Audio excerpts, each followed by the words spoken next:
user preferences. We invested in a lot of sequential modeling techniques like Shit. Okay, let's go.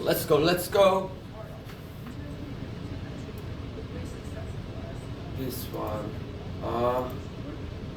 This is my new discovery. Well, not my discovery, but she writes papers like butter. Ooh! production systems and show great improvement in terms of user I cannot hear. But I think over 2 weeks ago, the question is Min Min Chen, goddess of recommender system in DeepMind. Another, I guess, lines of work that we do is on exploit.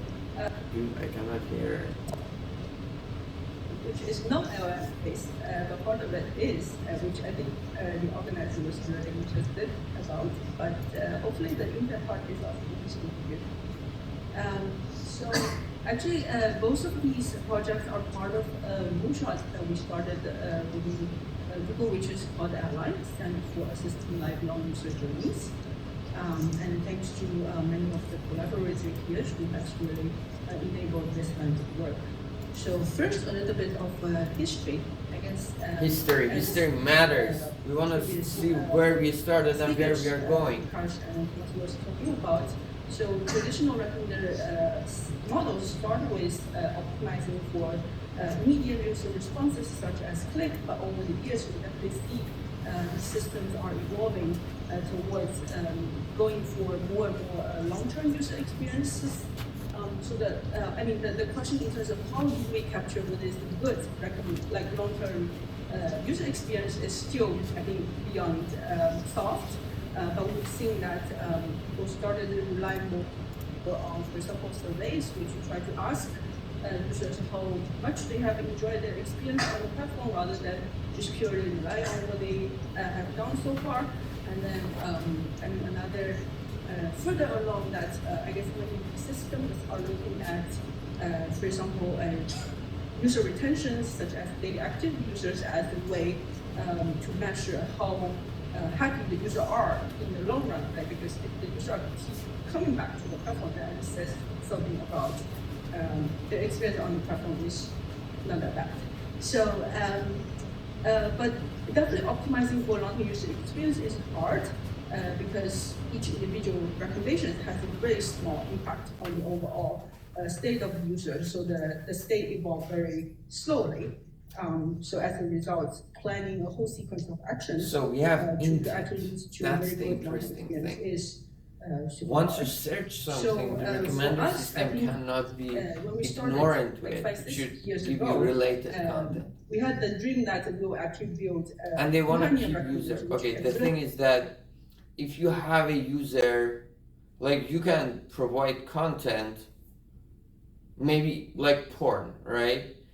You can provide like very attractive content to a user and it goes through all these reels and video shorts.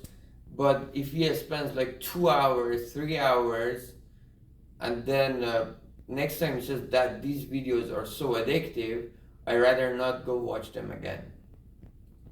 Here they say it's better to set the recommender system for a more long-term user value.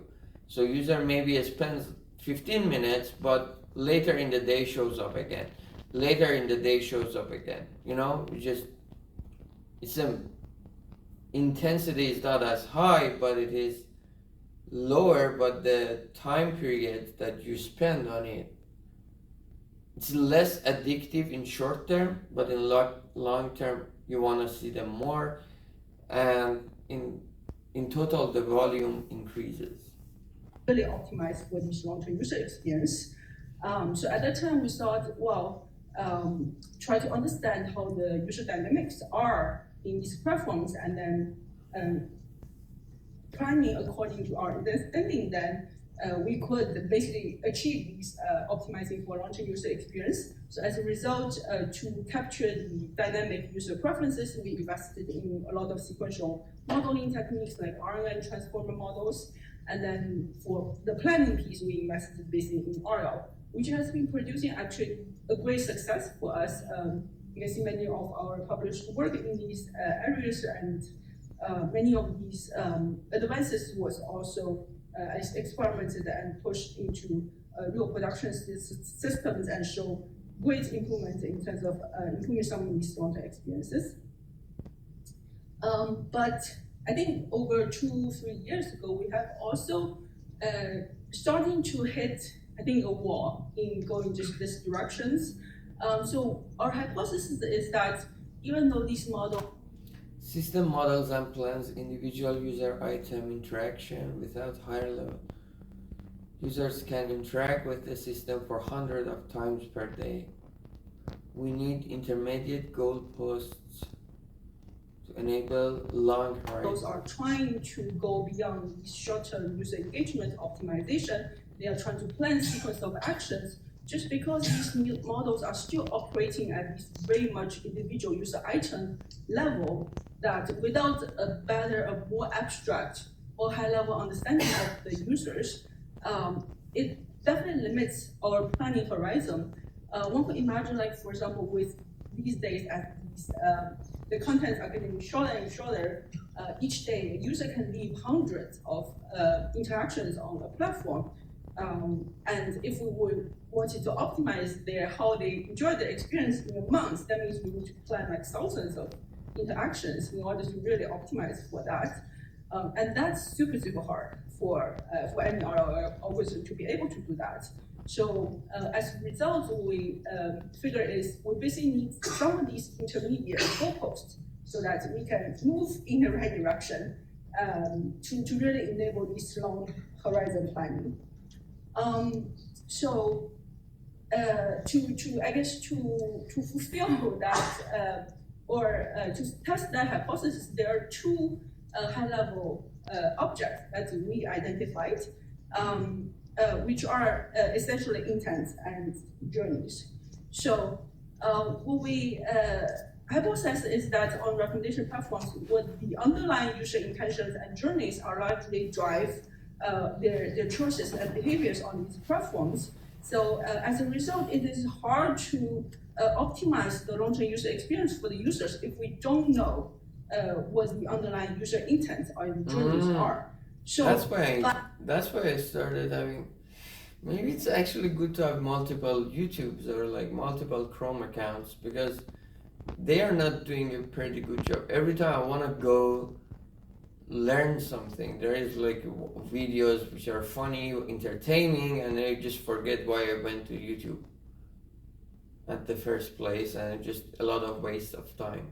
By intent, we mean is basically the underlying reasons, motivations the user comes. Because once there is an event, like I think they cannot do anything about it.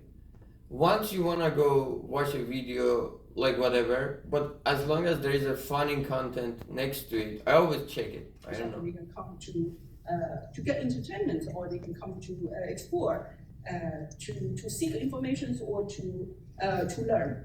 And these stays at the very coarse level, but then at the same time, there's also a finer grain we call journey or interest journeys, which try to capture, the what aspect, or like what does the user come to the platform for? Like, for example, maybe they are a GameStone fan, so they wanted to get more content on Game of Thrones, or they want to learn how to, for example, bring a puppy home, or they want to see more information on her in terms of how to bring a puppy home, or they wanted to learn, for some instrument, or they wanted to learn how to become some of the even more long-term goals, as for example, how to become an entrepreneur. So now I'm going to basically move on to the work that we've done in terms of how can we extract the intent and the interest journeys the user have when they come to the platform. So in terms of the intent, the research questions that we are trying to address is that basically can we improve the long-term user experience on the recommendation platform by understanding the user intents? And in particular, can we actually extract and infer the underlying user intent at any time on the platform? So there are two approaches we take. One is the explicit approach, where we define intent and we build a model to predict that. And then one is the implicit ones, which we use later variable models for that. And one of the critical insights or decisions we made was that for these models, we wanted to actually rely on the user behavior signals instead of how the users are doing different tasks on the platform, rather than the what aspect, which is basically what content the user is consuming. So in other words, we want to look at how the users are browsing, searching, or consuming content on the platform, which to us actually captures how what's their underlying intent, rather than what type of content they actually consume. And then the second question is, of course, like how can we build a better recommendation policy once we have these extracted user intent? So for the first line of work of building explicit user intent, and of course, the first question is basically what kind of intent we want to extract. For some of the folks who knows a bit about our work, another lines of work that we do is on exploration. So this focused on the user exploration piece. While I was talking about the item exploration in the other workshop. So the idea is that there are some interests that user doesn't even know, and he's like an RL agent, but we need to feed him. How can we extract users' intent in terms of they wanted to actually learn something new rather than to exploit what they already know interest. And the reason we wanted to do that was actually we had a paper which actually identifies that user exploration is actually critical, connects to this long-term user experience. So that's why we started with this exploration intent.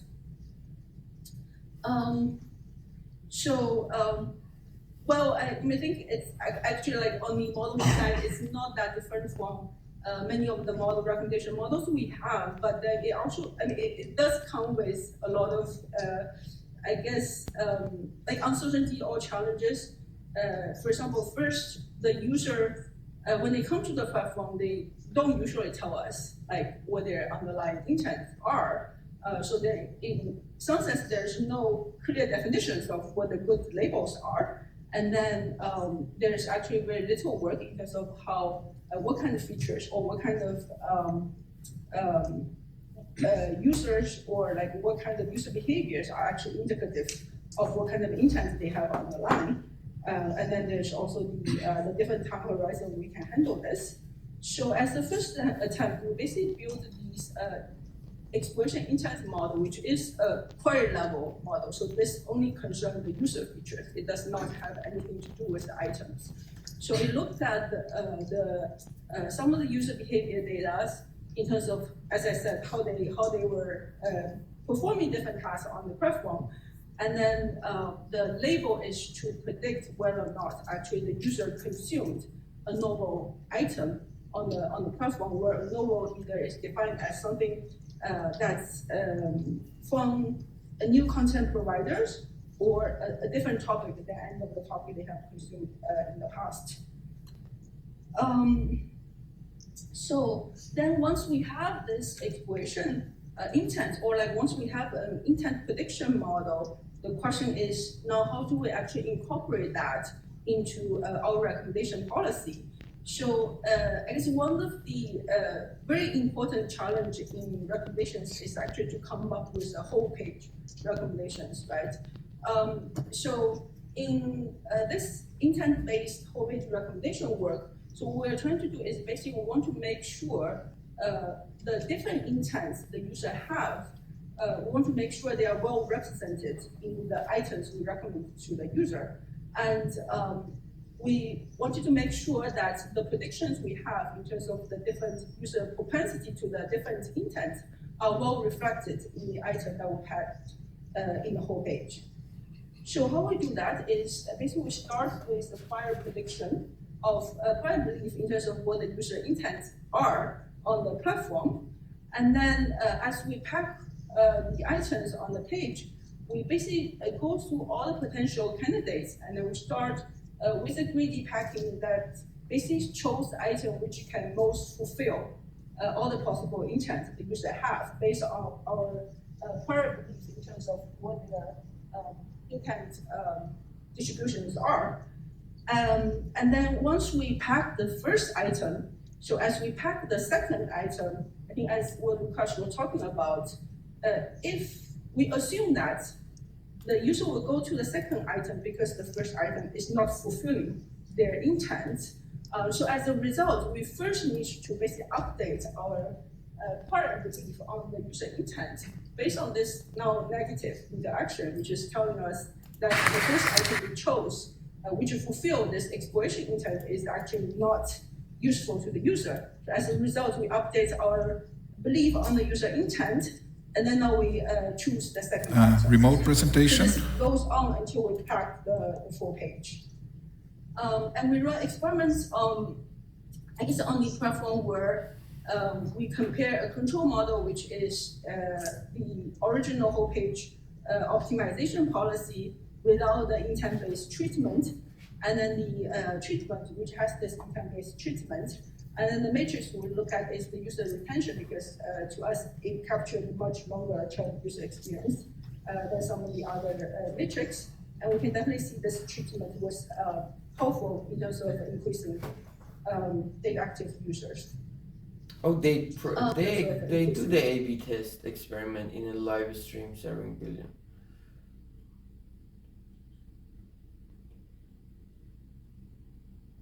Whole page optimization with and without intent.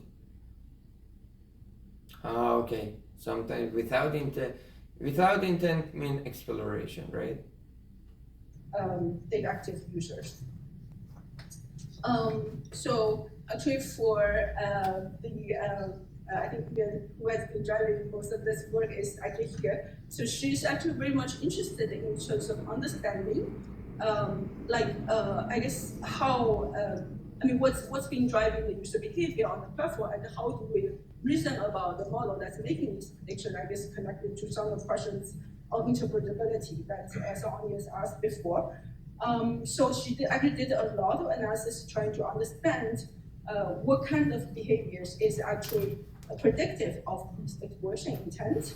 And I think one thing I'm hoping to highlight here is what you can see here, like these features, they focusing on, as I said, the user behavior on the platform rather than what they actually consume on the platform. So one thing we can see that, for example, if the user is less patient with each consumption, then usually they have a higher tendency towards explore. And then, and if they have broad interest, of course, that's kind of an indication of exploration intent as well. And I guess for this figure, what we're trying to show here is that there's actually structure in the user's intent. So first, for a single user at different times of day, they may have different propensity towards exploration. And then for different users, there is also an inherent, user propensity towards exploration. Some users are more, tends to explore more, while some users, they just like to consume what they have so far. So as a result, we actually need hierarchical treatment to actually better fulfill the users, different users' exploration intents, which we actually had to work on archive on this. So if you're interested, check it out. And then I guess for the same intent work, there's also, we also did the work in terms of latent variable models for intent extraction. So for the explicit intent we talked about, I guess the advantage is that it offers better interpretability because we are explicitly identify the intent that we're interested in extracting and then build the model explicitly for that. The disadvantage is that it requires basically this expert knowledge in order to label these, to give these first the intent taxonomy and then second to generate label taxonomy. And then also it may not reflect the kind of multifaceted or subconscious motivation the users have. So the other approach we explore is basically this latent intent modeling, which is essentially a graphical model where we have the user behavior signals as the observations, and then the underlying intent as the latent variables. So the latent variable model basically captures the latent intents as the latent variables, which can encode and then decode the user behavior signals without requiring us to explicitly label what exact user intent there is. So the model we use is essentially a conditional VAB model, where so we have I guess the user the user behavior signal that we are trying to reconstruct, and then the context information, and that encoder is helping us get to the latent variable which captures the underlying intent the user have, and then that hopefully is able to reconstruct the future behavior user have next. Okay. And then the model is learned with the Fuck, output I'm gonna objective, listen for the which next 20 is minutes. one part, which is basically trying to reconstruct But the we user will go behavior read the signals we paper. have in the future using the historical user behaviors. I got lost. And I cannot the keep track of extracted, what she's I mean, saying. the encoded user intent, and with the recognition that the posterior distribution on the latent intent actually is not even too far away from the prior. I'm just hearing intent and So again, we fuck that. It's 20 minutes has passed. That's it.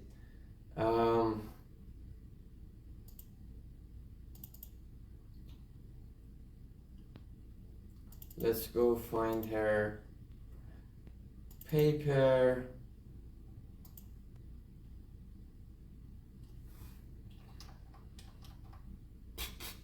Min Chen.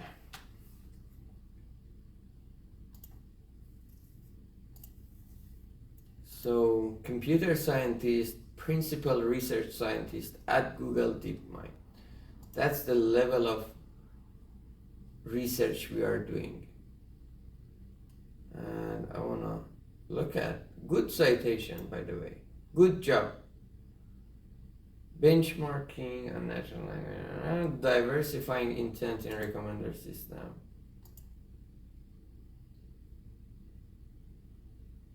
Call the start item recommend.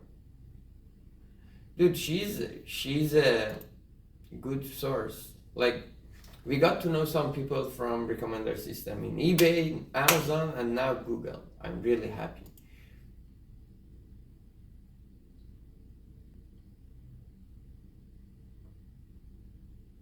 Okay. Let me just check if it is the same paper.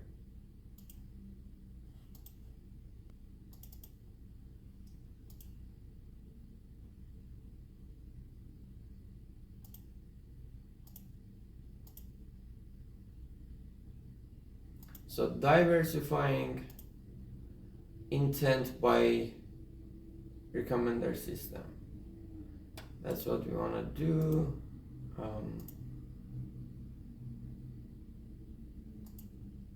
Let me download it first. Chan.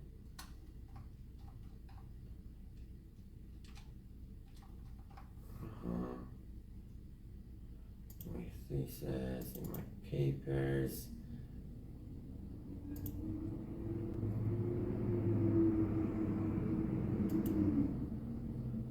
I know I said we don't want to have 10 papers, but this one is related.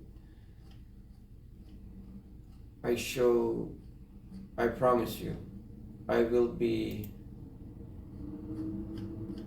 against the idea of having more papers and more papers, but this is a good one because now we know a lot of people in Google who write together. It's just funny. They all like work in Google. All of them are you? No, you don't have it. So all of these people are working in Google, and they are like they are in YouTube group. And then once they are writing the paper, they say, "Oh, it's a platform with billions of users." You know what? actually, before reading the paper, which is 9 pages. Oh my god, the papers are so cute. They're like little kittens. So, before this, I'm gonna pause, go get my protein shake, come back with higher energy. Okay, back, as I promised.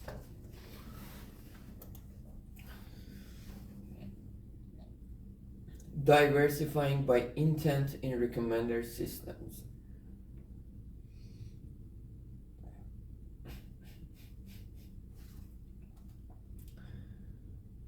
It's become increasingly clear that recommender systems overly focusing on short term.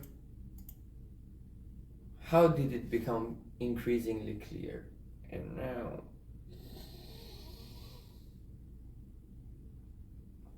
I'm headache. Okay. Overly focusing on short-term engagement can inadvertently hurt long-term user experience. However, it's challenging to optimize long-term user experience directly as the desired signal is sparse, noisy, and manifest over a long horizon. In this work, we show the benefits of incorporating higher-level user understanding. Yes, sorry guys. Do not let internet distract you. I was like checking. I was coming up. Get here. Like your phone has this, like my phone has this news feature, and then like everything that is just look and grabs some part of your attention. Don't let it happen. Even if it happens right the moment, I should not push that button, you know. Even not pushing that not clicking on the link is good. It's far better than clicking on it.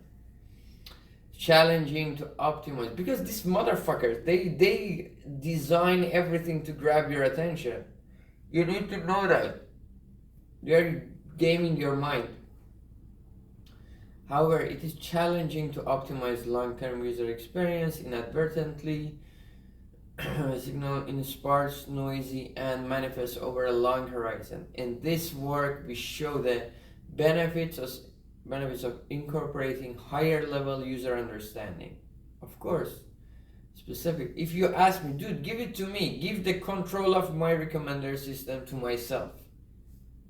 I can set it on learning mode. I can set it on, you know, what is good. You, before diving into YouTube asks you, what is your mood right now? You say, I want to just search a video. You learning mode. It's the same. You go on Google. It's not like bunch of news there. You just the search bar, you search. And then related content. So YouTube should be the same too. Don't show me any videos. Let me search first. Actually, that's a good idea. You know what? I should search on my Google from now on. I should search on my Google, find the video on Google search, and then jump into YouTube. That's smart. Because it is getting addictive for me. Higher level user understanding, specifically user intents that can persist across multiple interactions or recommendation session for whole page recommendation toward optimizing long-term user experience. User intent has primarily been investigated within the context of search, but not in recommender, but it remains largely underexplored for recommender systems. To bridge this gap, we develop a probabilistic, intent-based, whole-page diversification framework in the final stage of a recommender system. What is the final stage of a recommender system? Starting with a prior belief of user intent, sounds good. The proposed diversification framework sequentially selects items at each position based on these beliefs and subsequently updates posterior beliefs about the intents. It ensures that different user intents are represented in a page towards optimizing long-term user experience. We experiment with the intent diversification framework on one of the world's largest content recommender system platform, YouTube. Serving billions of users daily, our framework incorporates the user exploration intent, capturing their propensity to explore new interests and content. Live experiments show that the proposed framework, proposed proposed framework leads to an increase in user intention, retention, and overall user enjoyment, validating its effectiveness in facilitating long-term planning. In particular, it enables users to consistently discover and engage with diverse contents that align with their underlying intents over time, thereby leading to an improved long-term user experience. Permission to make keywords, recommender system, user's intent, diversification, long-term user experience, ACM reference format,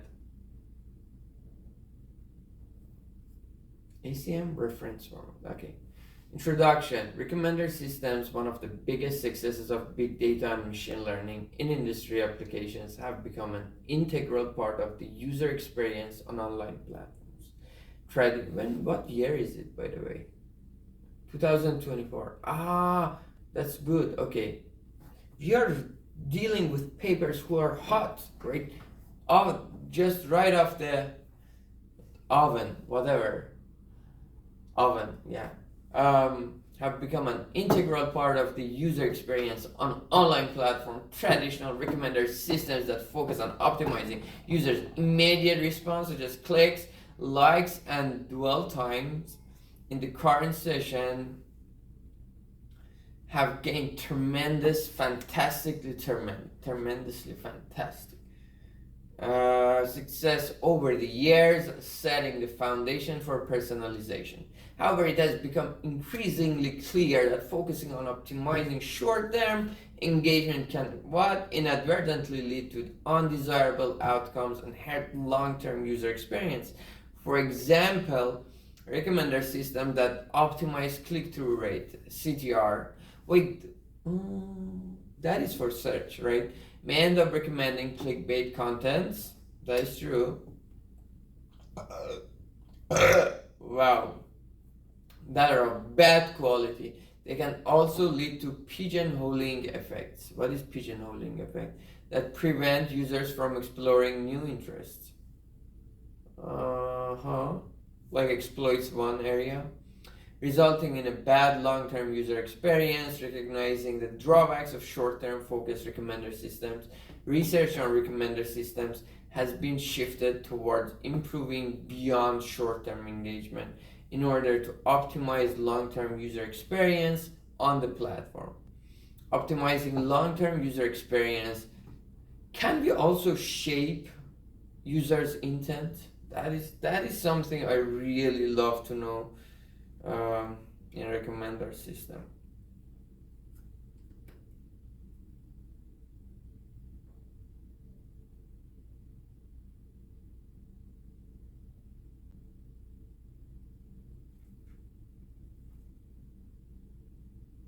Can we shape users' intent?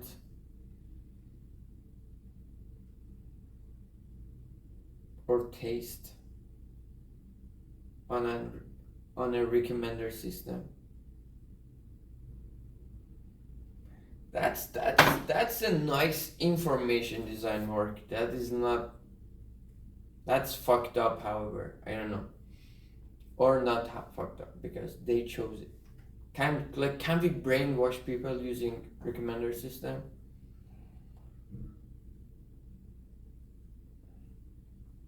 Can we brainwash people using recommender system?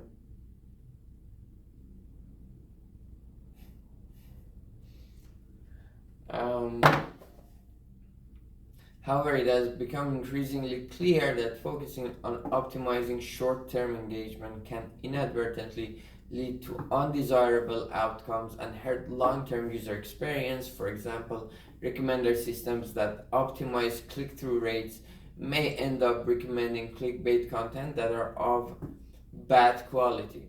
They can also lead to pigeonholing, okay, in a bad long-term user experience. Recognizing the drawbacks of short-term focused recommender systems, research on recommender system has been shifting towards improving. That's actually right in her presentation we had. Like, there are some stuff that user is not just aware that exists, and the platform once in a while recommends them to him to in an exploration mode. I think you cannot shape a person's intent, or like you cannot brainwash people. It's just the way you give them the content.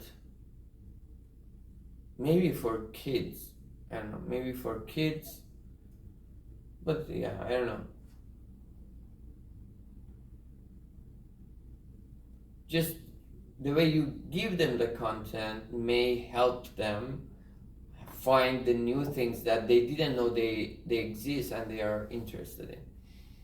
They can also lead to pigeonhole effects.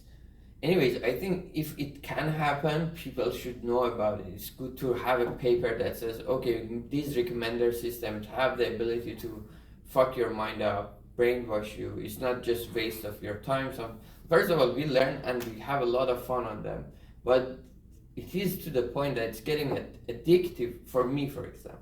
It's getting addictive and I'm wasting too much time on that. So,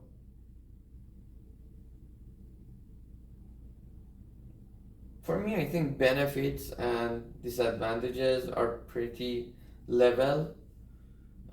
Still, I think there are a lot of good points going on YouTube. For sure, it's even more alright. Yeah.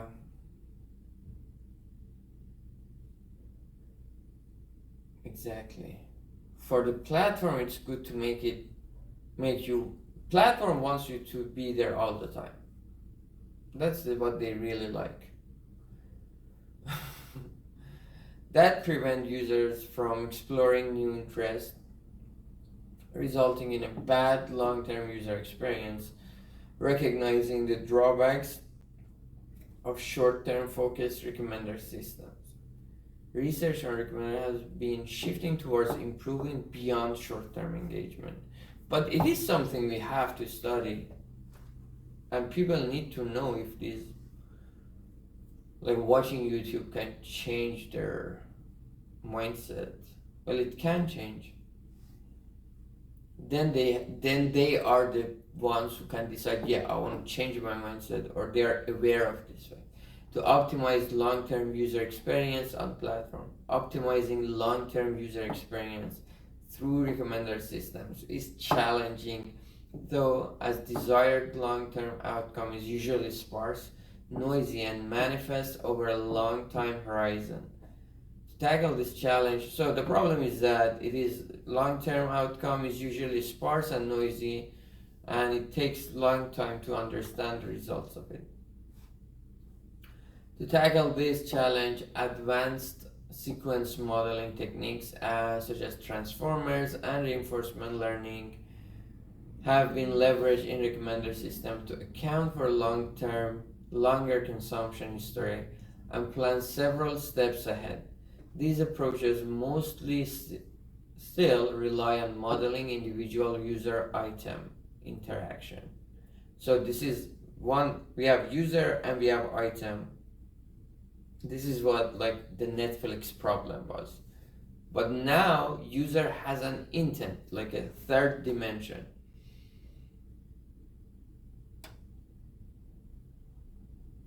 Interaction in the same fashion as the short-term focused recommender systems and are black box in nature. However, focusing on individual user item modeling limits the recommender system planning horizon, as it is very hard to establish a causal causal relationship between a single recommendation item and the long-term user experience. This work, we argue that a higher level, I think the best thing is just, but this is not to the benefit of the platform like YouTube, because they want you to be on the platform. But if they were super nice to us, I think they would say, here is the recommender system, tune it for yourself.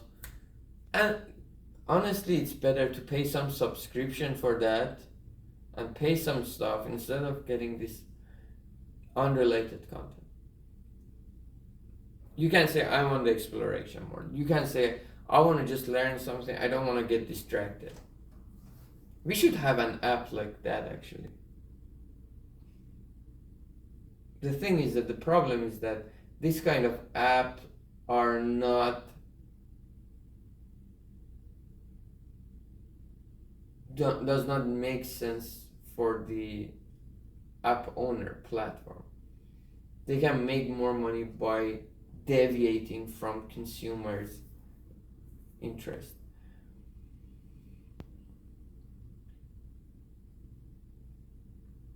Yeah, interesting, right? That's the thing. You should start your own YouTube. You know? You can start your own YouTube, not YouTube channel, your own YouTube app.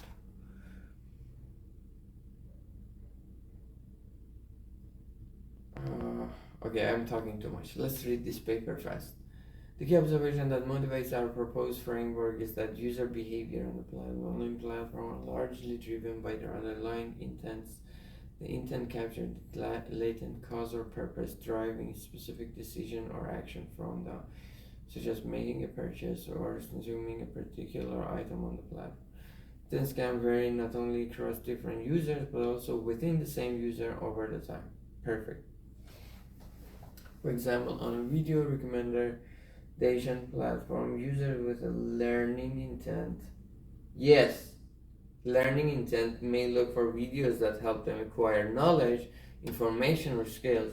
Those with an entertainment intent may be interested in videos that are funny, relaxing, and we as humans, we have both of it. It's not just we are just, for the same user, their preference may shift across different time and context.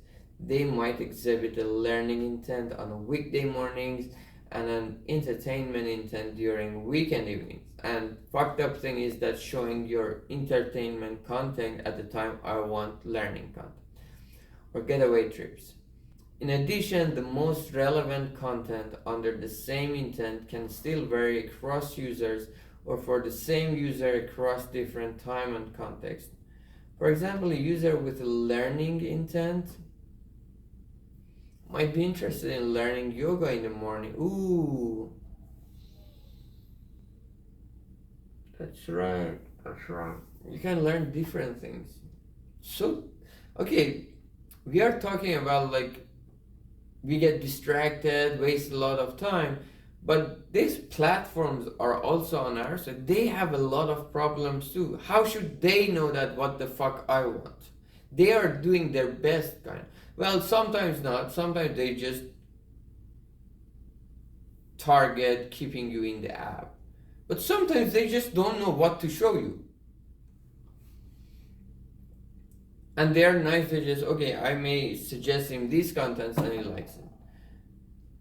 So it's just, the whole thing is fucked up. Not that platform wants to be an asshole. It's just shitty. Life is a fucked up situation. Where is it? These intent captured in latent causes or purposes driving specific decisions or actions from the user, such as making a purchase or consuming a particular item on the platform. These intents can vary not only across different users, but also within the same user over time. For example, on a video recommendation platform, users with a learning intent, like what is the other one? Kicks? It has no shit in it compared to YouTube. Like YouTube took over this industry. The That's crazy. Also, like one of the main thing is just filling a platform with users. Once you start, like it is, I think that's the period that the platform is being the nicest to the customer, because their main objective at the beginning is just getting their app filled, and they give a lot of service for free, no advertisement. Once they're filled, they start thinking on monetizing, right? For example, on a video recommendation platform, users with a learning intent may look for videos that help them acquire knowledge, information, or skills. Those with an entertainment intent may be interested in videos that are fun. Okay, we just read. They might exhibit a cooking in that. We therefore argue a crucial goal for recommendation platform is to understand and cater to users' real-time interest. That's very intense by recommendation contents that align with their intents in a personalized and contextualized way in order to improve their experiment on the platform. Okay, agree. As the first attempt to build towards intent-based recommendation frameworks, you ask, best way is just asking, just query. We propose to ensure the system can accurately represent the diverse and evolving user intent through the assortment of items recommended on a given page in real time. Incorporating user intent in personalized has been primarily investigated within the context of search, but remains largely underexplored. Shit, are you joking? It's saying, no, it's bullshit. It's saying personalization. Okay.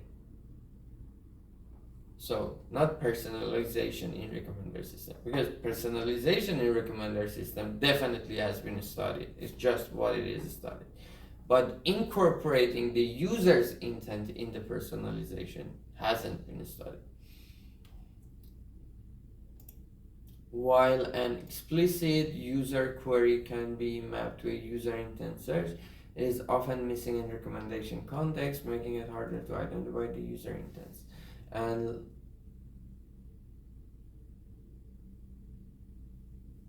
yes, this is because, okay, this doesn't happen in Amazon or eBay as much. On recommender system is like YouTube Shorts or Instagram Reels or TikTok. They don't ask you anything. You just you are on a stream of videos. To identify the user intents and letting alone to match recommendation items accordingly. To this end, we develop an intent prediction module based on user and context information, and then an intent diversification framework that is applied to final stage of a recommender system. I don't get it. What is the diversification applied to the final stage of a recommender system? What is a recommender system, and then what is its like final stage? By adapting a greedy algorithm originally proposed for search result diversification. The diversification framework starts with a prior belief of user intents represented by a probability distribution over different intent of the user predicted by the intent prediction module. It sequentially selects item from the, you know what, sometimes I go in YouTube and start liking videos that I haven't watched, so that like my recommender system just changes its behavior. This is also true. Like once the recommender system gets boring, I think users intentionally try to game the recommender system too. It sequentially selects items from the top position to the bottom, maximizing the probability of satisfying the user intent distribution at each step. After selecting each item at each position, it adjusts the position beliefs about user intents by assuming that the user is not interested in the previously placed items, thereby ensuring that a diverse set of intents are accurately represented in the final recommendations. Oh, dude, I'm fucked up.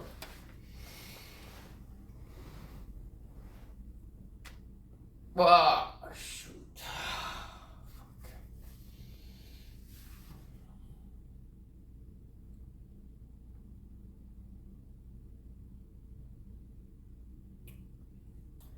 We experiment with our proposed intent diversification framework on one of the world's largest content recommendation platforms serving billions of users every day. In particular, we instantiate the framework by like right, it's like what if ads, like back to the shaping intent, right? What if ads, instead of paying the platforms like YouTube to be shown to the consumer or users, they tell YouTube, if you show me, if you create like 5 short videos that makes the user's mind related to my ad, that is crazy. That is dangerous. I'm scared of this. We experiment our proposed intent diversification framework on one of the world's largest content recommendation platforms serving billions of users every day. Rather than we instantiate the framework by incorporating the user exploration intent, capturing their propensity to explore new interests and content experiments on enables users to consistently discover and engage with diverse content that align with their intent over time, particularly when the user exhibits a higher propensity of exploration.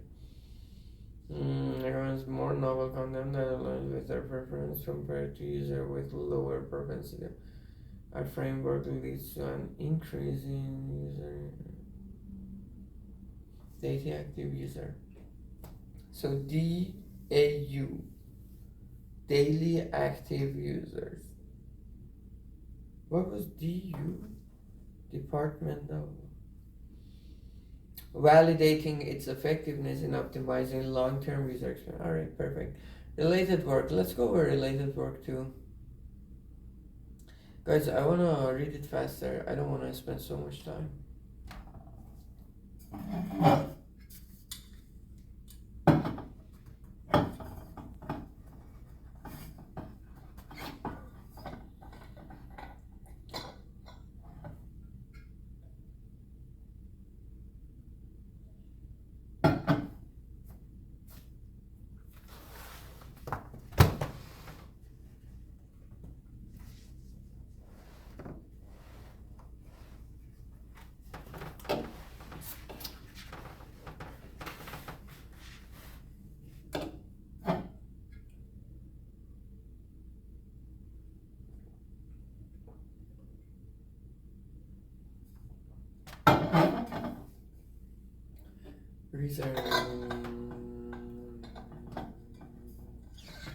Okay, so long-term user experience, optimizing that.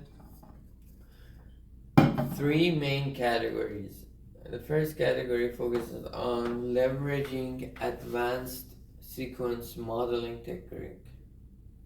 Sequence model that allow the recommender systems to account for longer user history in remodel. Recurrent neural networks, transformers. Second category explores reinforcement learning approaches. So we have reinforcement learning, we have I thought they're all the same thing.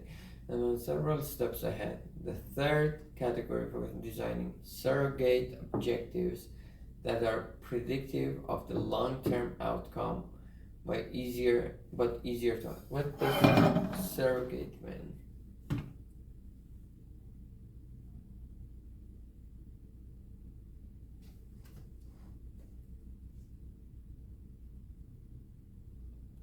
Okay, I don't want to look at my phone to be honest right now.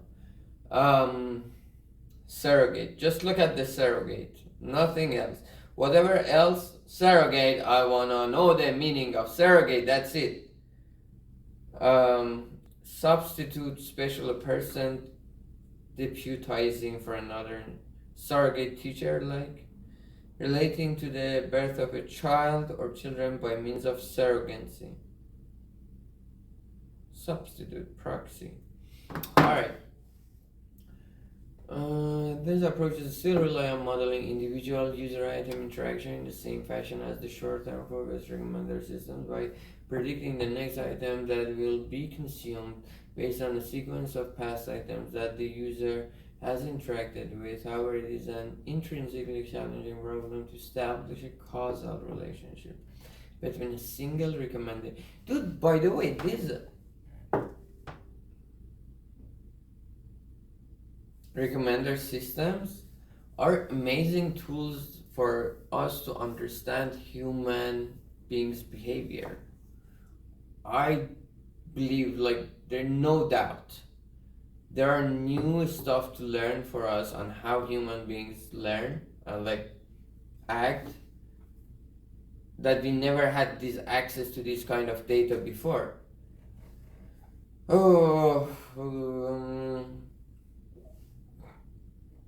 Like, it should change the whole psychology and everything, I guess.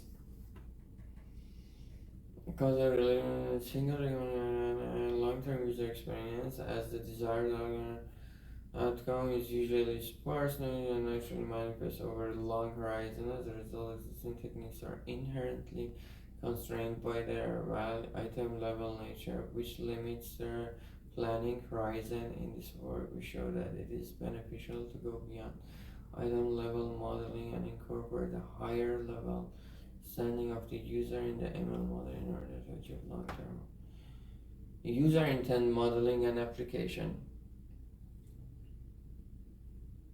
Intents have been widely studied across various fields, including shopping, advertising. Like, advertising is a tool for shaping maybe the intents as well.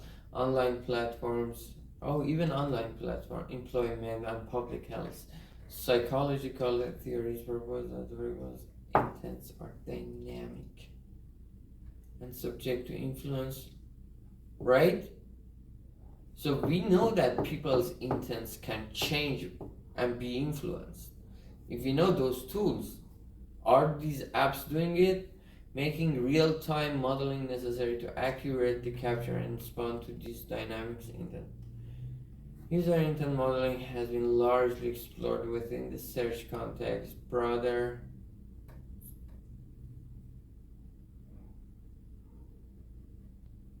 we have studies. I'm so happy I started this branch of, like, I think these are things that I'm really curious about. So I'm really curious about this stuff. Yeah, I like to study. Seminal research from over 2 decades of a recommender system to ensure that different user intents are accurately. The bad thing is, though, that these motherfuckers, they're so boring to read. Like, these papers are far better than previous kinds of paper I used to read. But come on, man, it just be more fun. We don't need such a serious text. User intents are final recommendation. Methods. We first introduce. Okay, let's take some steps.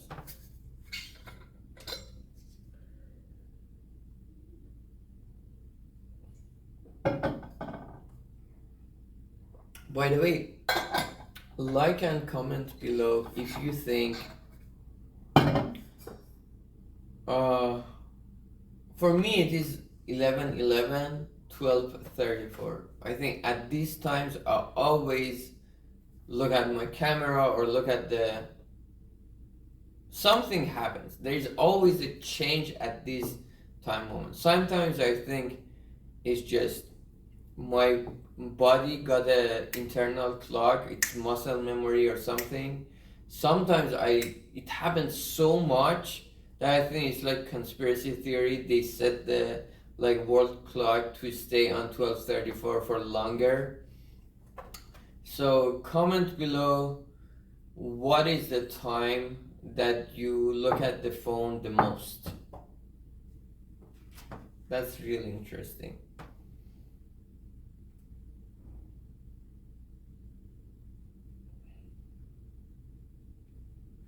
I need to add it. Or maybe because just 1, 2, 3, 4 or 11, 11 is or 555 is just why I see 555? I don't see 444 as much. There's something fucked up about it. I cannot trust anybody anymore.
Brief description of the intent prediction module at the end of the section.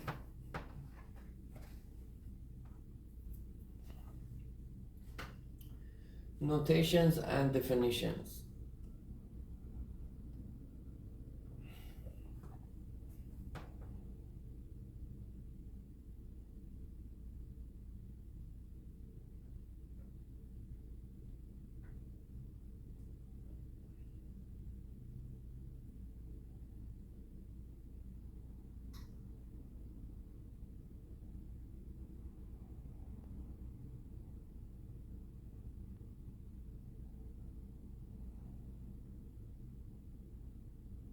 Okay, I'm getting distracted.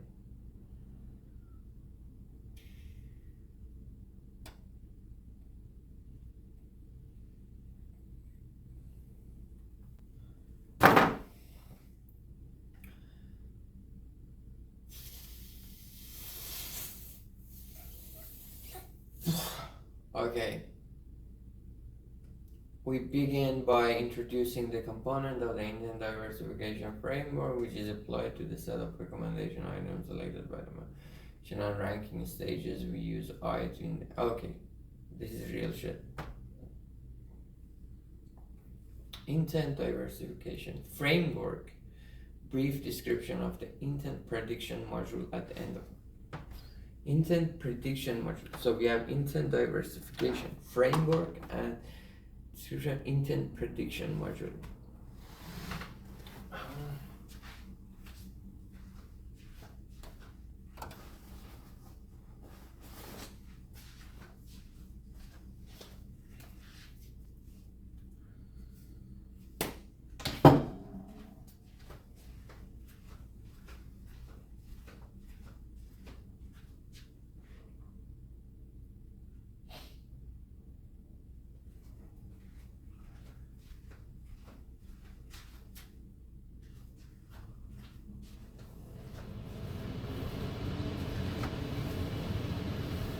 Okay, all right.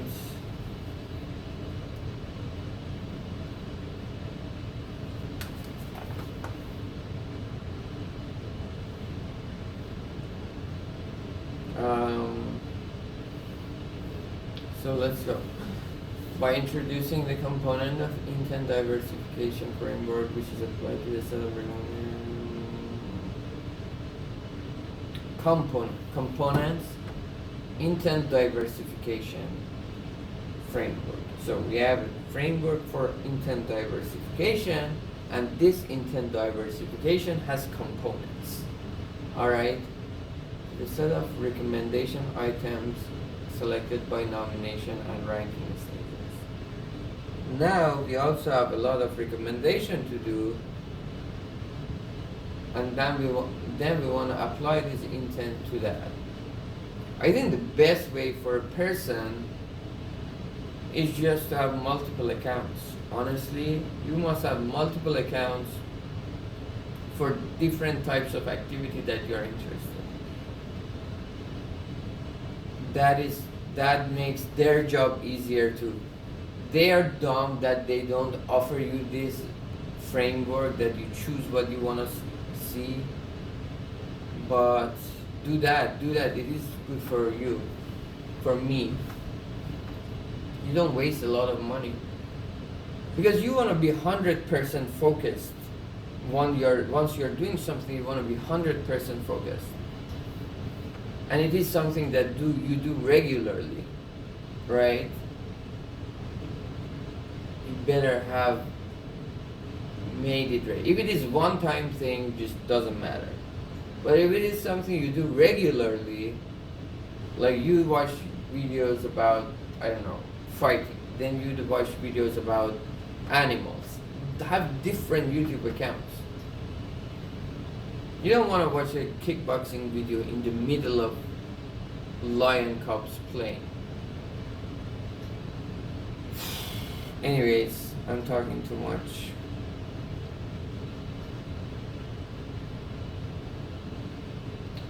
And J to index recommendation that there be M items selected for the page with the scores denoted SI1, SIM representing the animal from pro the one who figures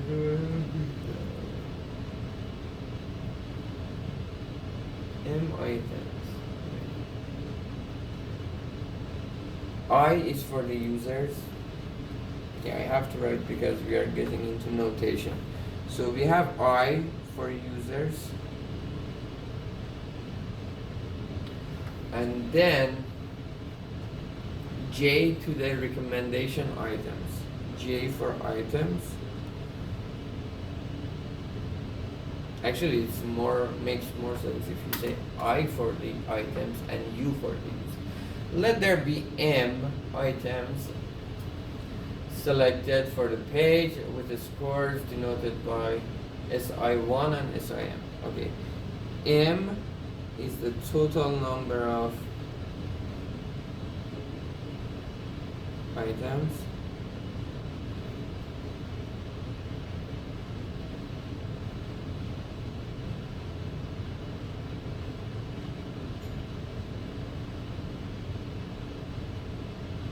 And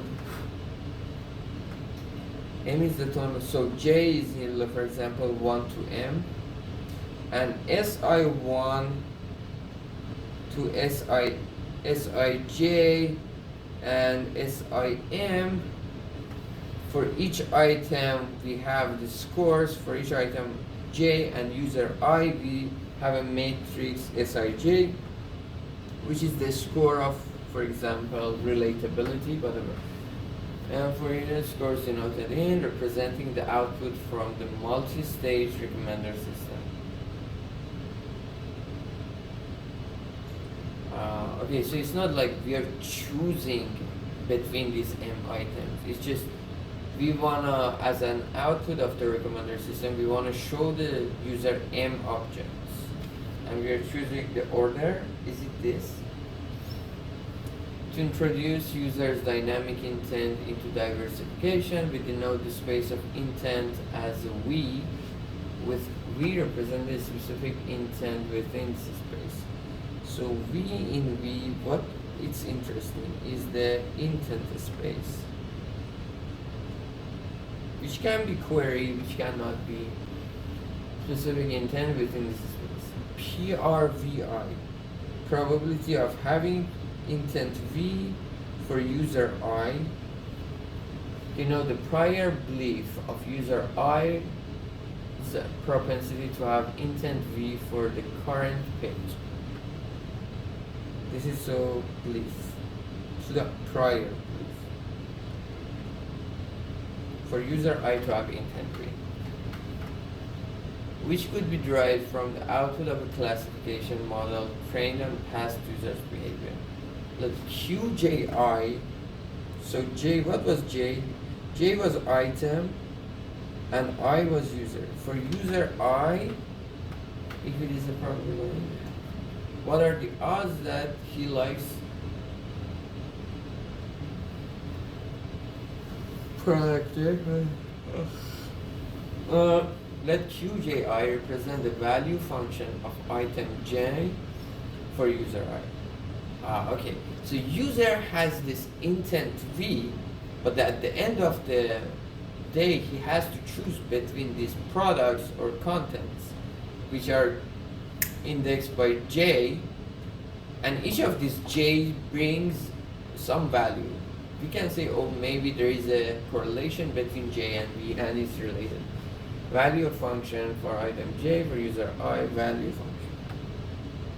It's not a probability, it's just a value function.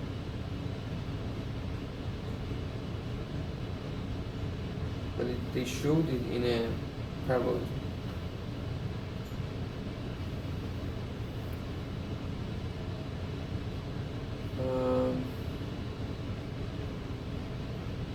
Intent agnostic, right? This QJI is very intent agnostic. That's very nice. Readily available in existing intent agnostic recommendation systems. Interesting. So it's not a matrix anymore. It should be actually a, what do they call it?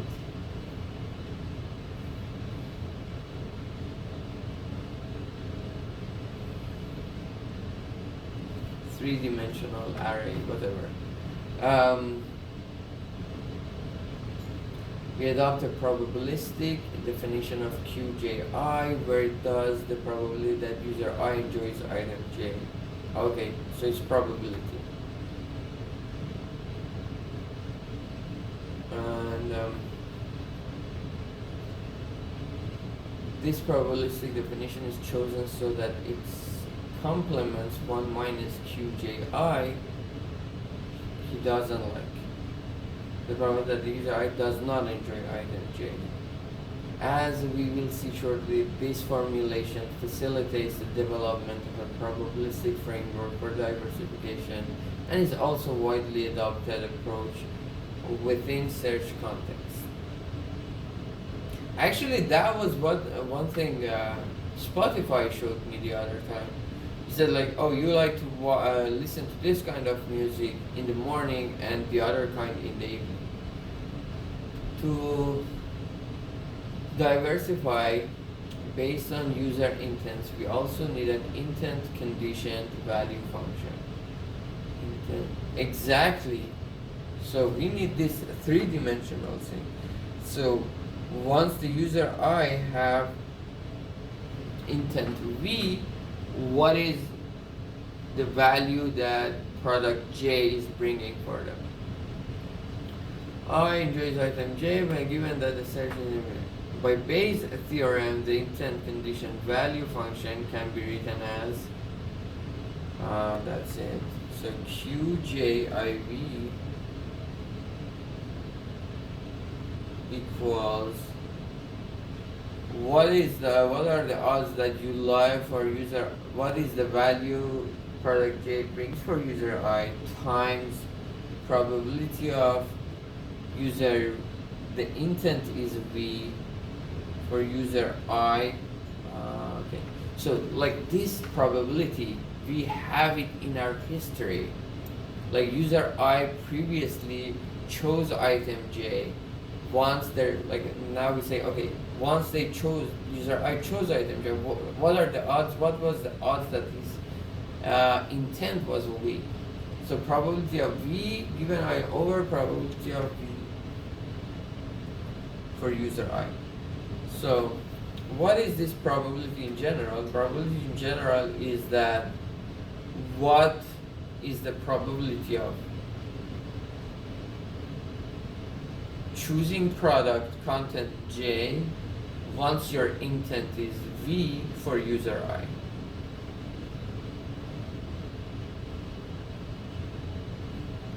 Right, okay.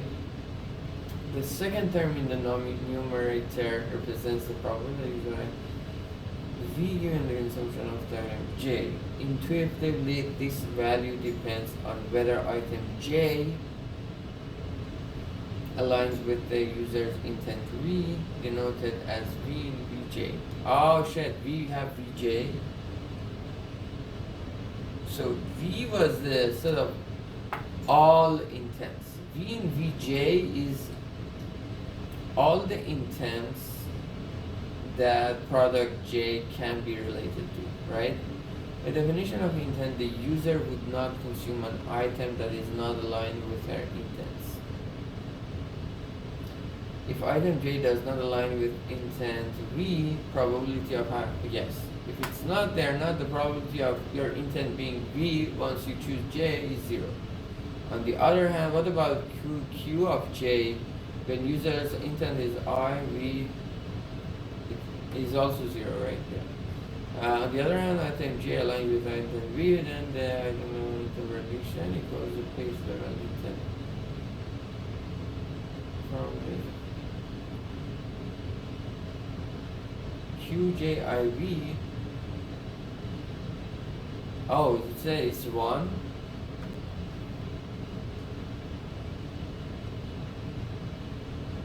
Oh, okay.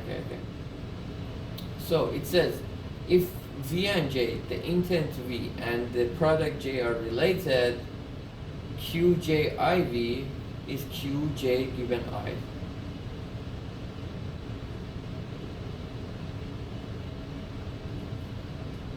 Why? It means that probability of V given Ij is equals to probability of V given I. I don't agree. Why? It doesn't make sense. And if V is not in Vj, well, probability of V given Ij is 0, and then that will be 0. That I agree. But the first part, I don't get it. How the law of total probability is doing that.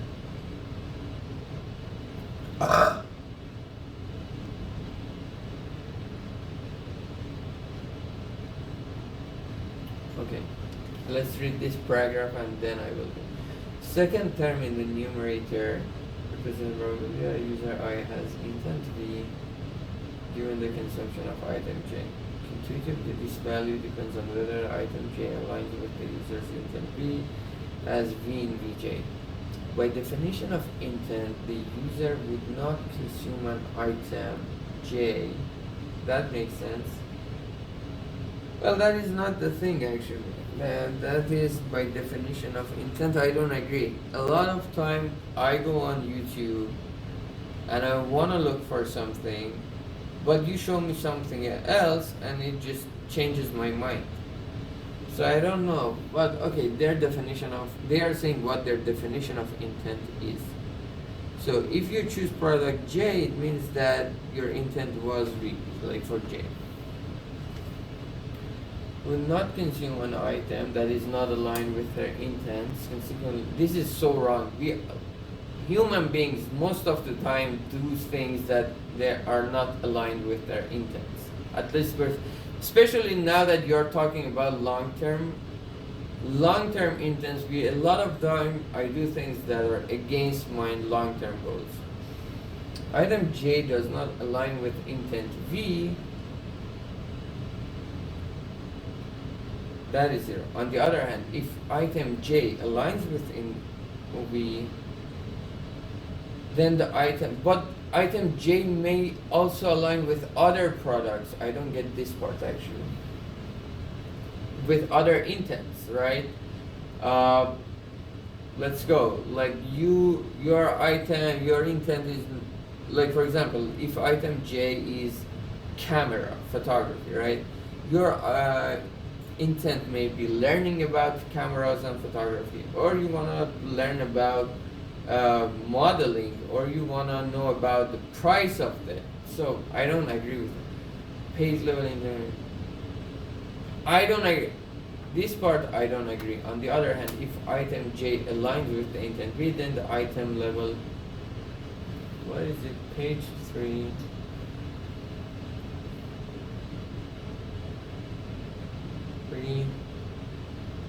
I don't like this formula QJI.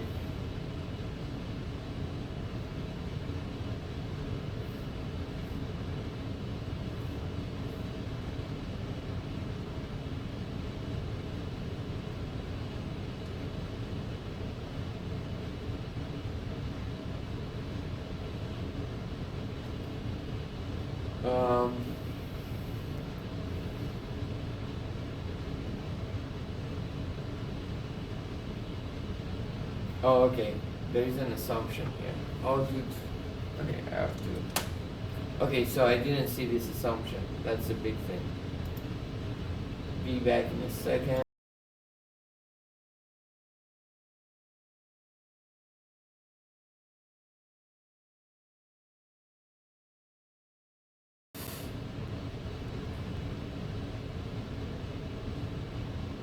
Okay. So, honestly, for a recommender system, for Amazon, for eBay, it's fine. But for YouTube, TikTok, Instagram, I think there are a lot of ethical issues on designing a recommender system because they can be addictive. It's not the first time we are using it. We used it and we know that they are addictive.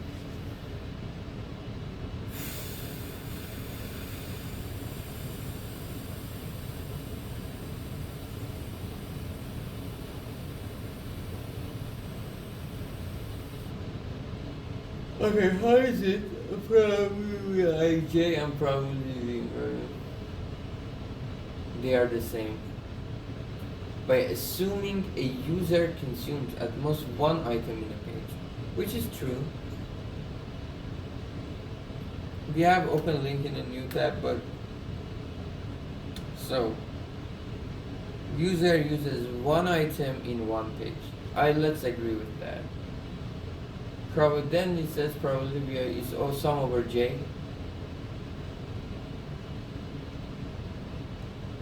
Okay, then I didn't get probability of Vij exactly what it is.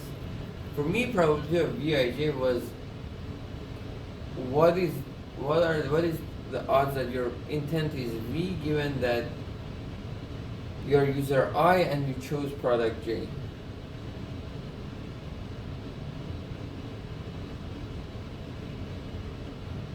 I don't know, it still just doesn't,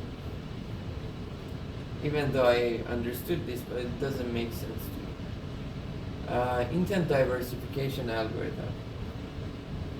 Anyways, it was a nice framework. With the components defined and derived in section 3.1, we are now ready to derive the intent diversification algorithm. Our method is motivated by the search diversification algorithm proposed by 3 for the diversifying search results for ambiguous queries in the context of search. A query could belong to multiple categories and can have more than one interpretation. Exactly. The author proposes to greedily diversify the search results by selecting one result at a time that maximizes the probability of satisfying an average user, assuming the previously presented results do not satisfy them. We bring such logic to the recommendations. Okay, I'm going too fast. The authors propose to greedily diversify the search results by selecting. That's actually, yeah, you don't want to exploit on one because at the beginning you don't know what they mean by their query, right? Selecting one results at a time that maximizes the probability of satisfying an average user, assuming the previously presented results do not satisfy them. We bring such logic to the recommendation space by mapping a query to a user and mapping the query's category to the user's intent. Query category, we have categories and we have intents, right?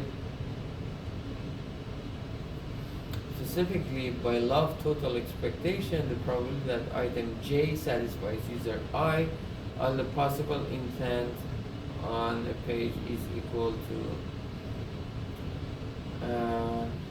what is this probability over all intents your user I. Okay, we are always talking about user I. Your intent probability of your intent being V, and you want user J to satisfy product J to satisfy your user your intent B.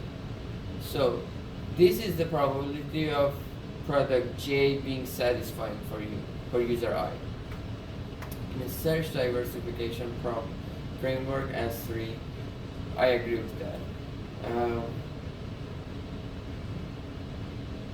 So the probability of J satisfy I is over intense. Alright, I agree. In a search diversification framework such as 3, the item that maximizes equation 3 is selected as the top search results. It's not straightforward to directly apply such search diversification to the recommendation context. Unlike the search context, it's interesting, the comparison, where relevance typically serves as the single objective. Recommender systems involve multiple objectives summarized into a single quantity score. SIJ. So SIJ is the score of I and J, derived from various machine learning model outputs. Why it's not happening in search? It's okay in search, but it's not okay in recommender system because there is multiple objectives, and we have.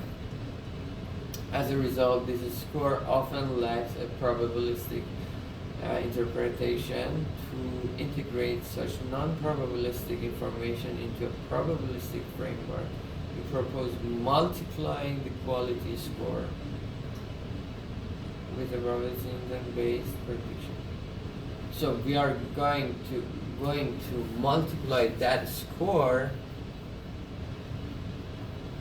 with the probabilistic intent-based prediction in that item J satisfies user I.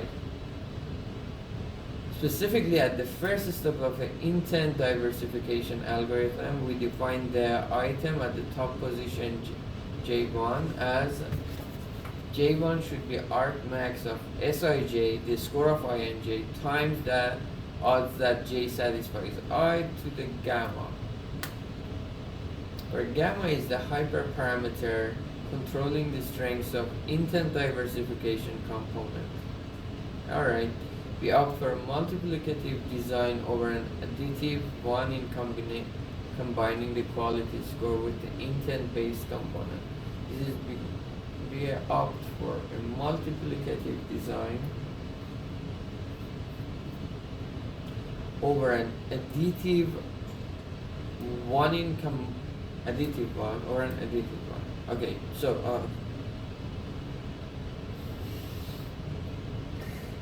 the system is it's not additive, the objective.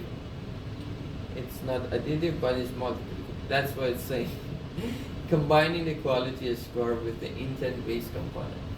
This is because, in contrast to additive design, our proposed multiplicative approach offers larger boost to items having both a higher intrinsic value Sij and a higher intent value. So Sij is just intent agnostic. But once the user mentions their intent, we want to put more power on the intent diversification probably. This enables users to discover high value items that also align with their intent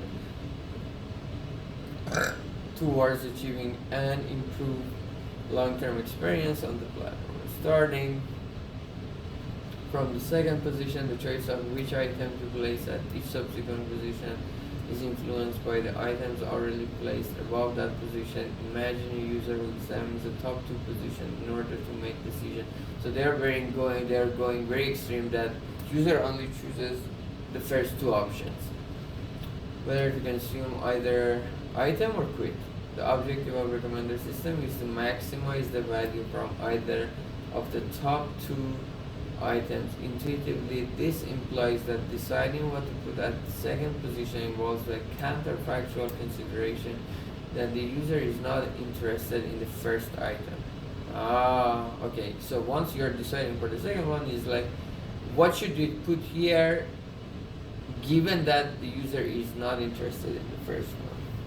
Sometimes user may be interested and they just want to compare. This is very complicated, to be honest.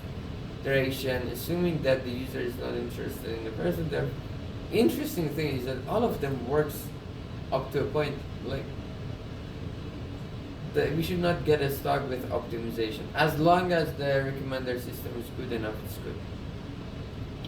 Second position should pick an item that is less likely to cover an intent than the first item. As an example, suppose the first position is a yoga item, so with yoga intent. When deciding what to put at the second position, we would assume that the imaginary user is not interested in the yoga item. But that our belief about the imaginary user having the yoga intent should probably decrease, as she did not like the yoga item placed in the first position, where the probability estimate of yoga intent should not drop to 0, as there is a chance that the user does have a yoga intent, just that the person is not interested. Exactly. As a result, the second item should be less likely to be yoga related. Let's go next. The example above suggests that the counterfactual update of the user intent can be leveraged to support the intent-based investigation. As step 2, we first compute the counterfactual posterior intent update that they are not interested. They don't have that intent based on the assumption that the user is not interested in the top position R1, J1, denoted probably R1. J1 is a V in VJ, other way. So okay, we know that they're not interested in R1 or J1. What are the odds that their intent is V? If V is not in VJ1, probably V given I agree. If V is in VJ1, it means that first one was matching the intent, but just he didn't like the product. So 1 minus QJ IV, the intent is V, perfect, but he's just not interested, so 1 minus Q. Probability is still VI over he doesn't like. I say it makes sense. So the intent that intent J1 aligns to Q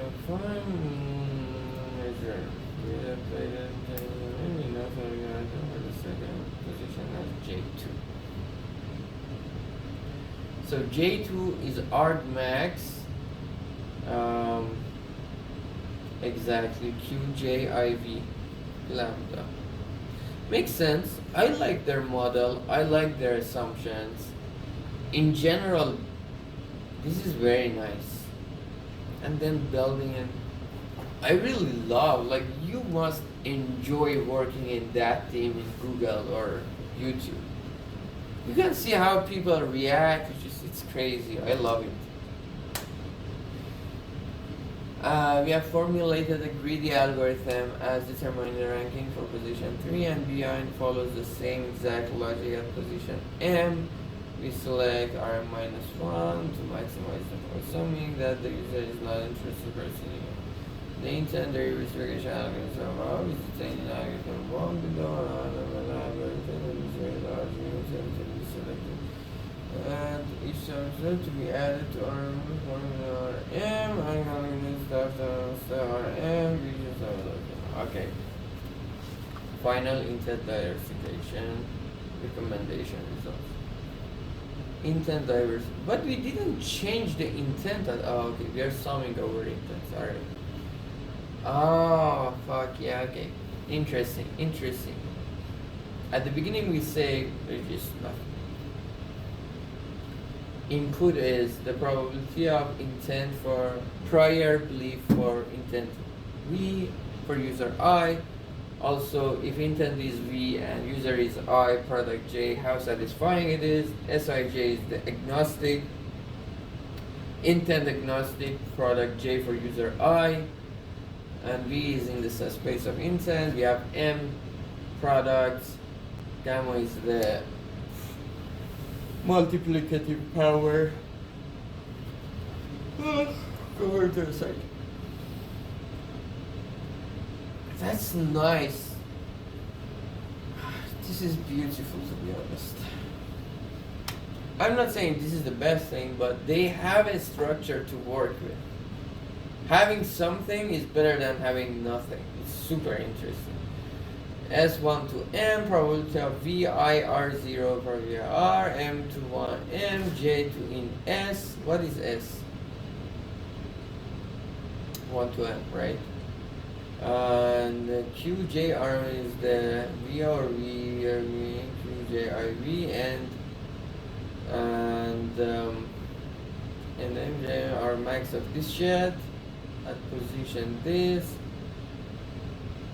This is weird, I don't know. Okay. Understanding the algorithm. Then we get to experiments, which is interesting too. So I think I got the algorithm. It was pretty simple, to be honest. I may go on the Speechify afterwards. Then we get virtual and intuitive illustration of the proposed staring and optimization forward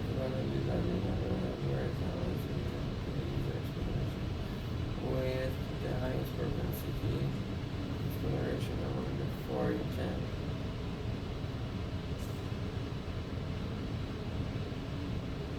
Okay, there are 4 major intents on platforms: exploration, learning, gaming, and fun.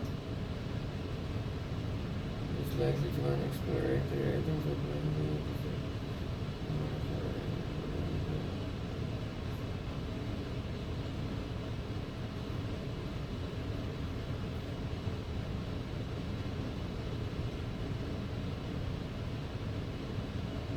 learning sounds like exploitation of a subject, right?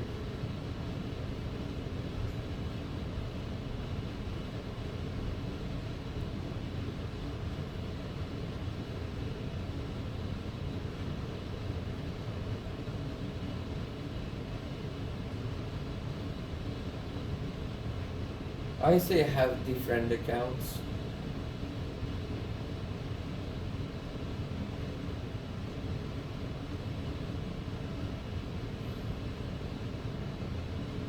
Problem is, on laptop you're safe. On your phone it's fucked up because you can not have 4 YouTubes.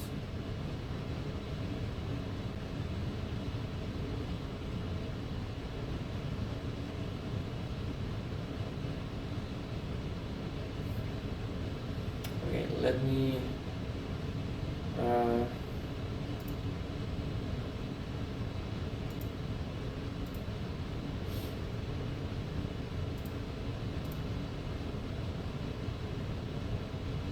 oh, can I use a Speechify?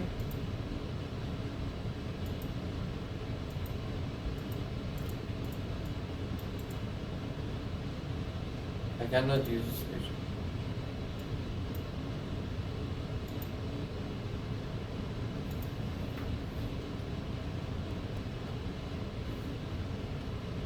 I think Adobe should add a Speechify effect.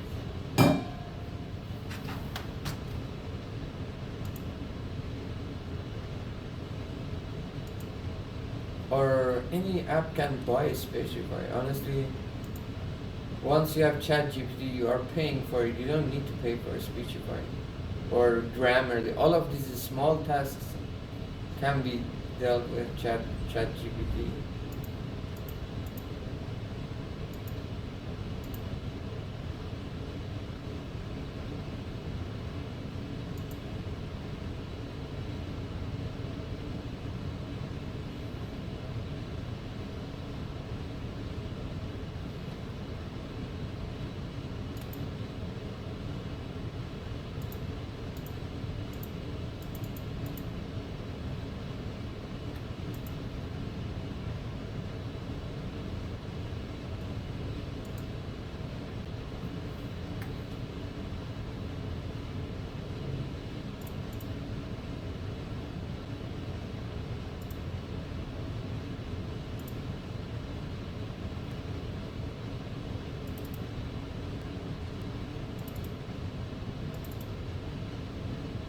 Diversifying by intent in recommender systems.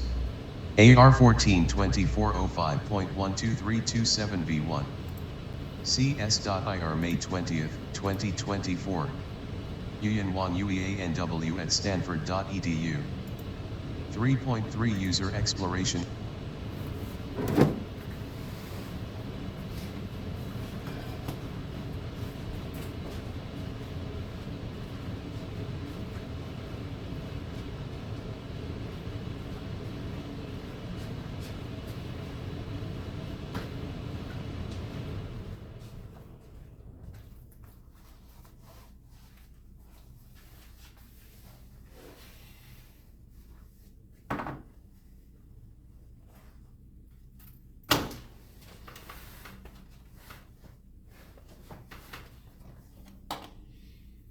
Intent.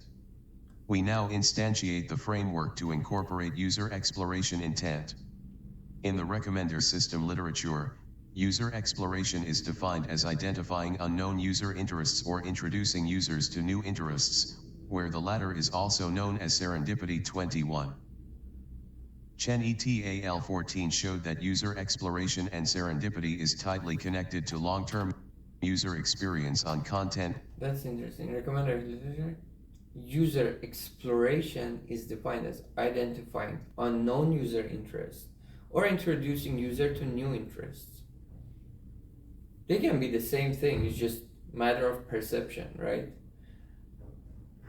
Latter is serendipity. Very beautiful. Recommendation platforms. Motivated by the previous findings in the literature, we choose user exploration intent as the intent for diversifying recommendation results toward optimizing long-term user experience on the platform. In particular, we build a real-time machine learning model that predicts the propensity of the user having an exploration intent in the current page. It is built as a supervised deep learning model with the user's past exploration behavior as labels. Specifically, the label for each page is defined as equals 1, if the user consumes an exploration item on the page, 0, otherwise. 8, where an exploration item is defined as coming from a content provider with whom the user has not previously engaged. It is a page-level prediction, with the features What including is a user page, behavior. by the way? In a recommender system, what is a page? We don't have page.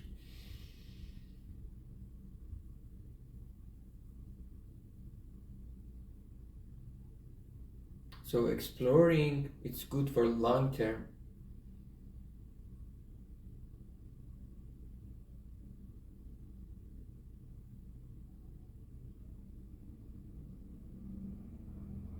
Real-time machine learning model, exploration.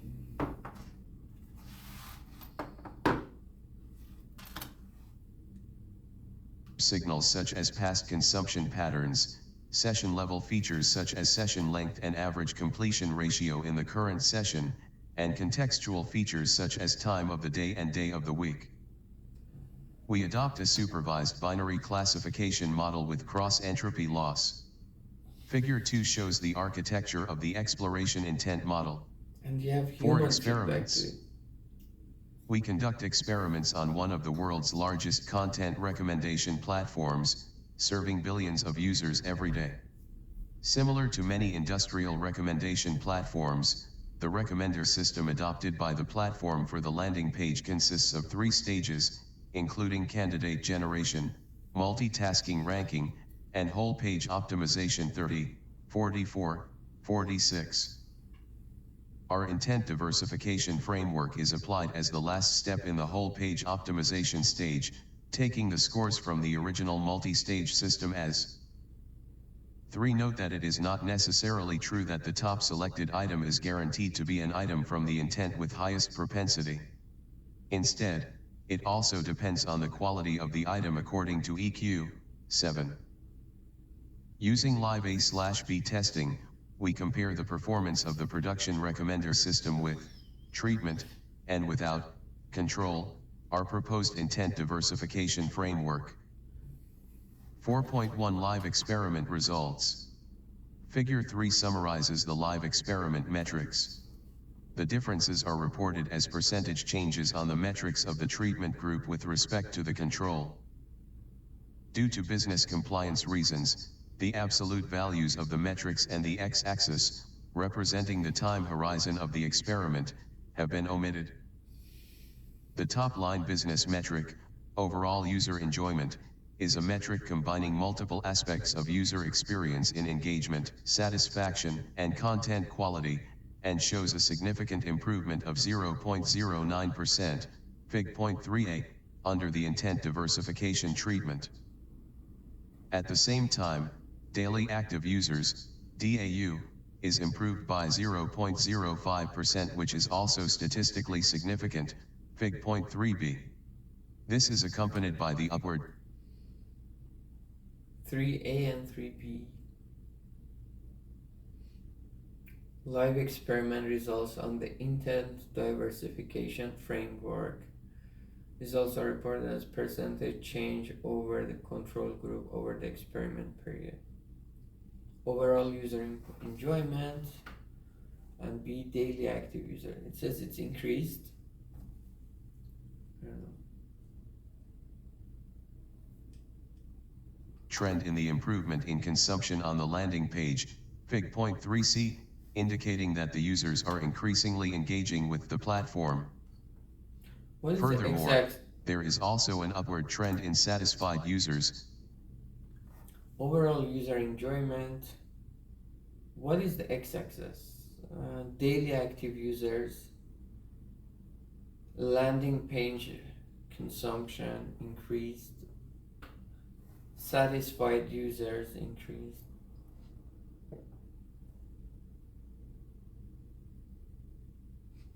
You know what is more interesting? Even on a recommender system, I think the risks of doing an A/B test is much less. On a platform like eBay or Amazon, like you have a seller who cares to be sold about his sales. On a platform like YouTube or Instagram, influencers do not have much power on being seen. Oh, you should have shown us. There is no such a thing, right? They cannot be this. Oh, why didn't you show us? I'm an influencer. For exploration and diversity. That's funny, actually. That's crazy. It's like it feels like a dictatorship here. Exploration and diversity related metrics from the live experiments. Results are reported as just over the control group over the experiment period. Novel content provider engagement. Repeated exploration. Average unique cluster consumed.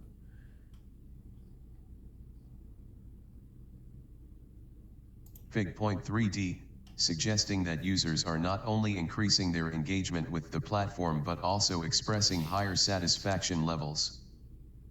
The improvement in DAU suggests that users are returning to the platform more frequently, indicative of an improved long-term user experience. We emphasize that while the absolute percentages may appear small, they represent a significant business impact considering the scale of the platform. Notably, on large platforms, like 0.05, right? It sounds small, but for YouTube, this small can lead to big businesses. Movement has reached saturation, making it increasingly difficult to observe any statistically. Wow, interesting. Notably, on large platforms, DAU movement has reached saturation. So once it reaches saturation, actually it's a sign we should not focus on this stuff. Increasingly difficult to observe any statistically significant changes in DAU. Like for 0.01%, 2%, 3%. It also suggests that, dude, optimization sucks. Just I would learn some lessons from this shit and go start a new idea. The idea of YouTube, the idea of eBay, Amazon itself generates far more money than just significant changes in DAU. 4.2 Understanding the improvements. 4.2.1 Overall exploration and diversity patterns. But who knows, like, right, doing this research, also we need to look at this way. Maybe 0.03% increase in daily user activity is like, I don't know, just $100 million for Google. If it is $100 million for Google, and this paper just only cost them, I don't know, 500K, why shouldn't they do it? To delve deeper into the sources of gain from the intent diversification framework, we conducted additional analyses to examine how users' exploration behavior evolves over time and its impact on the diversity of their consumption patterns.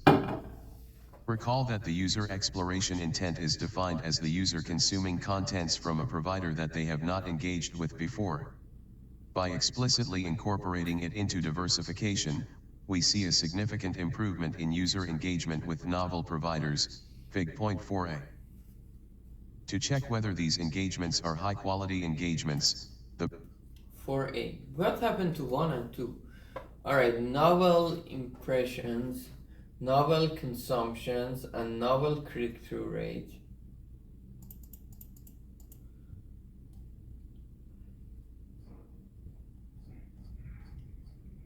Where is it? Probability of exploration, percentile, change with control, change with respect to control, click-through, all of them increases. Treatment and control slice by version. Let's go also here. What is this? Start with prior belief, exploration, learning, gaming, fun. Place item most likely to satisfy user based on the belief. Adjust posterior belief on the intents. Very interesting. I mean, platform is designed they are being super nice to us too. User features, session features, content, context, input layer, reloop layer 1, and sigmoid, and then exploration. That's what they said at the last step.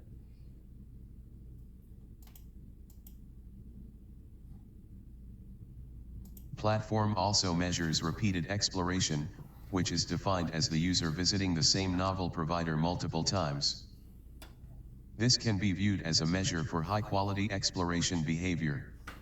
Figure 4b shows that there is also a significant improvement in repeated exploration, indicating an improvement in users finding high-quality exploratory contents. To measure the diversity of users' consumption patterns, we also examined the unique topic clusters that users interacted with for. Notably, Fig. Point 4c demonstrates a substantial improvement in the average number of unique topic clusters consumed per user.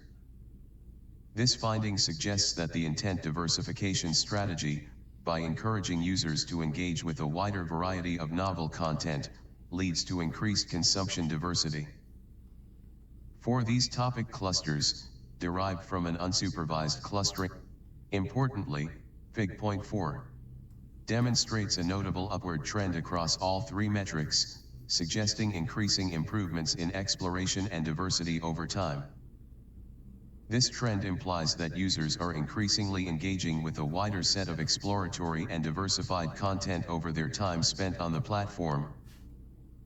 Prior research has highlighted the significant correlation between high-quality exploration and better long-term user experience. 14. Building on this, the observed improvements in long-term user experience resulting from our intent diversification framework can be attributed to its facilitation of consistent content discovery and engagement content over time. This continuous and increasing exposure to novel and diverse content contributes to a more satisfying and sustained user experience in the long run. Figure 2, use 4.2.2 The value of personalization in intent diversification. Our proposed intent diversification framework is a personalized treatment based on a personalized prediction of intent propensities for each user. To understand the effect of personalization, we conducted further analysis by comparing the treatment, with intent diversification, and control, without intent diversification, for users with different levels of exploration intent. In particular, we looked at the following metrics: 1. Novel impressions, number of impressions on the landing page that are from novel content providers, with whom the user has not previously engaged. 5. This measures the overall novelty of the recommendations. 2. Novel consumptions, number of consumed items on the landing page that are from novel content providers. 3. Novel click-through rate, CTR click-through rates of the novel recommended items. This measures the relevance of the novel recommendations. Figure 5a, 5c shows the differences between treatment and control in these metrics. We observe that for pages with higher exploration intent, the treatment, our intent diversification framework, is recommending more novel items, Fig.5a, then control, and the users are more likely to engaging with those novel contents, Fig.5b and Fig.5c. All three metrics in Fig.5 exhibit a consistent monotonic trend. This suggests that our intent diversification framework improves personalization with respect to users' exploration intent. Specifically, for pages with a higher propensity towards exploration, our framework not only recommends an increasing proportion of high-quality novel items but also observes increased user engagement with these recommendations, as evidenced by the difference in CTR, Fig.5c. For example, at about 80% percentile of, our proposed framework is showing about the same amount of novel recommendations, Fig.5a, but results in 4% increase in consumptions from novel contents, Fig.5b. This suggests that our framework is more efficient in recommending contents that are both novel and relevant to the users who are in exploration mode. Conversely, for users with lower exploration intent, the recommendation of such novel items decreases and the users are less likely to engage with them. In other words, our intent diversification framework is able to further personalize the recommendation results to align them with varying levels of user exploration intents. 4.3 Understanding user exploration intent. The user exploration intent model has an AUC of 0.73 and is well calibrated with an average prediction to label ratio of 0.97, Fig.6. To understand what signals are captured, Calibration plot of the user exploration intent model. So what is it? The x-axis is prediction and the y-axis is label mean. Red line is y equals x.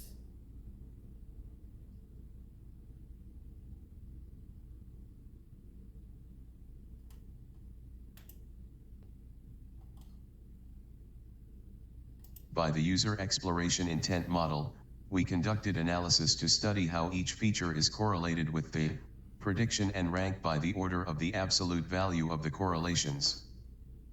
Table 1 summarizes the features that have the highest absolute correlations with the predicted user exploration intent. We see that features such as current session length and number Features that are positively correlated with probability of exploration. Number of topic clusters consumed, number of content providers interacted with, current session lengths. So if the length is high, it means he wants to explore. Oh, okay. No, the time he spent on the app. Number of consumptions in the current session. Time since last session. Past consumption diversity. That are negatively correlated with PX. Average completion ratio of past consumed item. The more they complete, it means they are less in the exploration. Average total lengths of past consumed items. But once you want to switch from your exploitation to exploration or exploration to exploitation, these features are actually helpful. Average consumption time, past activity level, number and ratio of repeated consumption. Of consumptions in the current session are positively correlated with. This is interesting and expected, as it suggests that users are more likely to explore when they have caught up existing interests, e.g. finishing consuming the newest episode of a drama series, in the current. 5. Note that the novelty of content providers is a personalized notion. A novel content provider for user A may not be a novel 4.4 Effect of the strength of intent. Diversification. Although diversity is a desired property for recommendation results, it has been established that diversity usually hurts the overall relevance of the set of recommended items 14. Oh, interesting. Therefore, the goal of the recommender system is to achieve the optimal trade-off between diversity and relevance in order to optimize long-term user experience. In our intent diversification framework, The strength of diversification is controlled by the hyperparameter in EQ. 7. Understand the effect of the different strengths of intent diversification. What is this one? Gamma, or different values of gamma, and the y-axis is PCT. What is PCT? Change with respect to control, relevance, long-term metrics, and novelty increases, diversity increases, because gamma was the power of the next item, right? We conduct additional experiments with varying values of, and measure the following 4 metrics. 1. Diversity, measured by number of unique clusters consumed per user. 2. Novelty, measured by novel content provider engagement. 3. Relevance, which is the average of the relevance score, predicted by a separate ML model, of all recommended items on the landing page. 4. Long-term metric, DAU, which is the daily active user, DAU, metric. Figure 7, changes in diversity, novelty, relevance, and long-term metric for different strengths of intent diversification. Metrics are reported as relative changes compared to control which does not have intent diversification. Figure 7 shows how these 4 metrics change with different strength levels of intent diversification. We see that as the strength increases from 0.005 to 0.04, there is a monotone increase in diversity and novelty, and a monotone decrease in relevance, top 3 subplots of Fig.7. This confirms the inherent trade-off between diversity and relevance and shows that our intent diversification framework serves as an effective lever to control this trade-off. The last plot in Fig.7 shows a non-monotone trend of DAU, which is maximized around equals 0.02. The live experiment results in the previous sections are reported at equals 0.02. At this point, neither diversity nor relevance reaches their maximum values.